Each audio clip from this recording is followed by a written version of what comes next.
Alhamdulillah hamdan katsiran tayyiban mubarakan fi kama yuhibbu rabbuna wa yarda.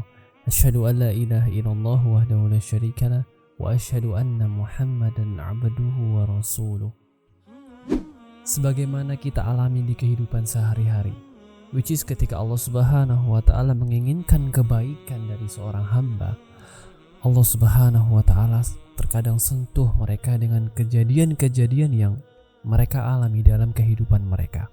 Barulah kemudian mulai mau menempuh jalan kebaikan dengan mulai mendekatkan diri mereka kepada Allah Subhanahu wa taala setelah kejadian yang mereka alami. Walaupun sifatnya musibah, dan ini termasuk di antara rahmat Allah Subhanahu wa taala. Di antara mereka ada yang mulai mau mendekatkan diri mereka kepada Allah Subhanahu wa taala ketika orang terdekatnya atau orang yang dicintainya meninggal dunia. Di antara mereka ada yang baru mulai menuntut ilmu syar'i ketika kerajaan bisnisnya hancur lebur tak tersisa dan harus melanjutkan hidupnya dengan kesederhanaannya. Tapi justru dengan keseriusannya dan keikhlasan hatinya, Allah Subhanahu wa taala semakin tunjukkan dia jalan yang lurus dan justru ketenangan hidup yang dia rasakan. Teman-teman sekalian, kejadian-kejadian seperti ini itu banyak sekali terjadi di kehidupan kita kan. Dan ini gak hanya terjadi di kehidupan sekarang. Even para ulama, imam-imam besar, para sahabat Nabi SAW, para tabi'in pun juga mengalami hal demikian. Di antara kisah yang menarik, yang masyhur adalah kisah Fudail bin Iyad rahimahullah. Seorang ulama di kalangan tabi'in, ulama dengan kezuhutannya, dengan ketakwaannya yang Masya Allah. Bagaimana kisah taubatnya sehingga mengantarkan dia menjadi seorang ulama besar pada masanya rahimahullah. Tapi sebelumnya dukung terus channel ini supaya lebih berkembang dengan subscribe channel ini ya. Jangan lupa juga share, mudah-mudahan menjadi amal jariah buat kita semua insyaallah.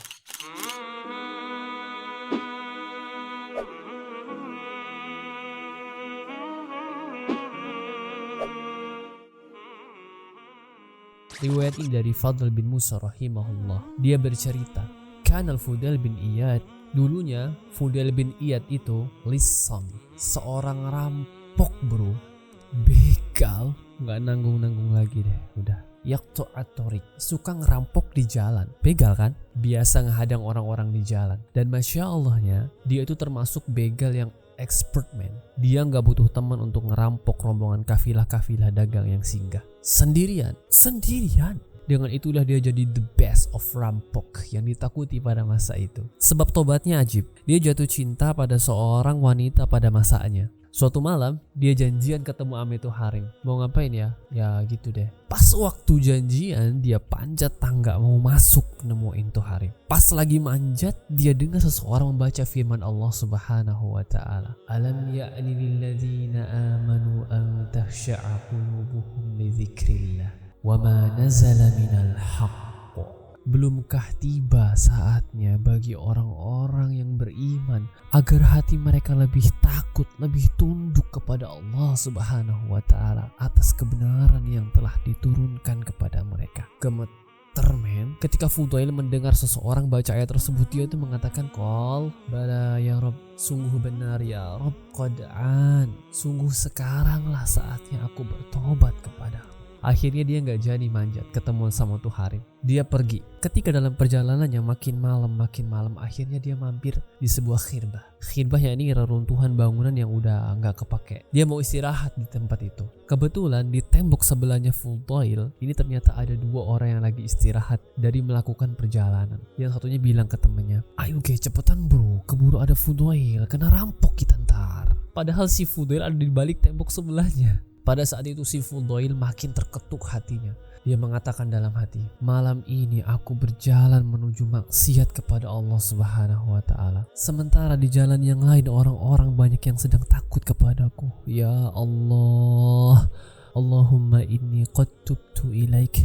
Ya Allah, sesungguhnya sekarang saatnya aku bertaubat kepadamu ya Rabb. Waja'altu taubati mujawiratal baitil haram. Dan aku jadikan bentuk taubatku itu aku akan bertetangga dengan rumahmu ya Allah, yakni pindah dan kemudian tinggal di Mekah, bertetangga dengan Allah Subhanahu wa taala. Maka jadilah dia Fudail bin Iyad yang kita kenal sekarang, orang yang saduk, waro, zuhud, ketakwaan yang Masya Allah. Walaupun gak banyak riwayat dari beliau karena Fudail bin Iyad itu bukan tipikal orang yang banyak mencari hadis untuk memperbanyak koleksi hadis. La, dia hanya sibuk untuk memperbaiki dirinya. Fudail bin Iyad rahimahullah. Guys, everybody has their own history. Everybody has their own task. Jangan pernah remehin manusia karena kita nggak pernah tahu akhir cerita dari seseorang tuh kayak apa. Bukankah kata Nabi SAW, amalan itu tergantung gimana akhirnya.